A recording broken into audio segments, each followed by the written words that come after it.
I think if we look at the Indian population, there are about 250 million students who are in K-12, who are in the school education. Now they are going to enter the workforce, and there are many others now, either they are underemployed, there are many graduates who are underemployed, or they are looking out for jobs.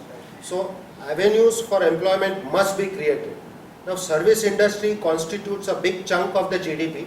Having said that, if we see any all matured and large economies, manufacturing sector has to play a key role. That is one. Second, if the entire cycle has to be taken care of, from inception to design, to innovation, to creating a prototype, to product manufacturing, and then post sales servicing.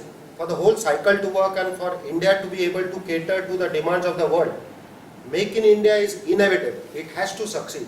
And the good part is the human resources has been and will continue to be the differentiator as a comparative advantage as a country.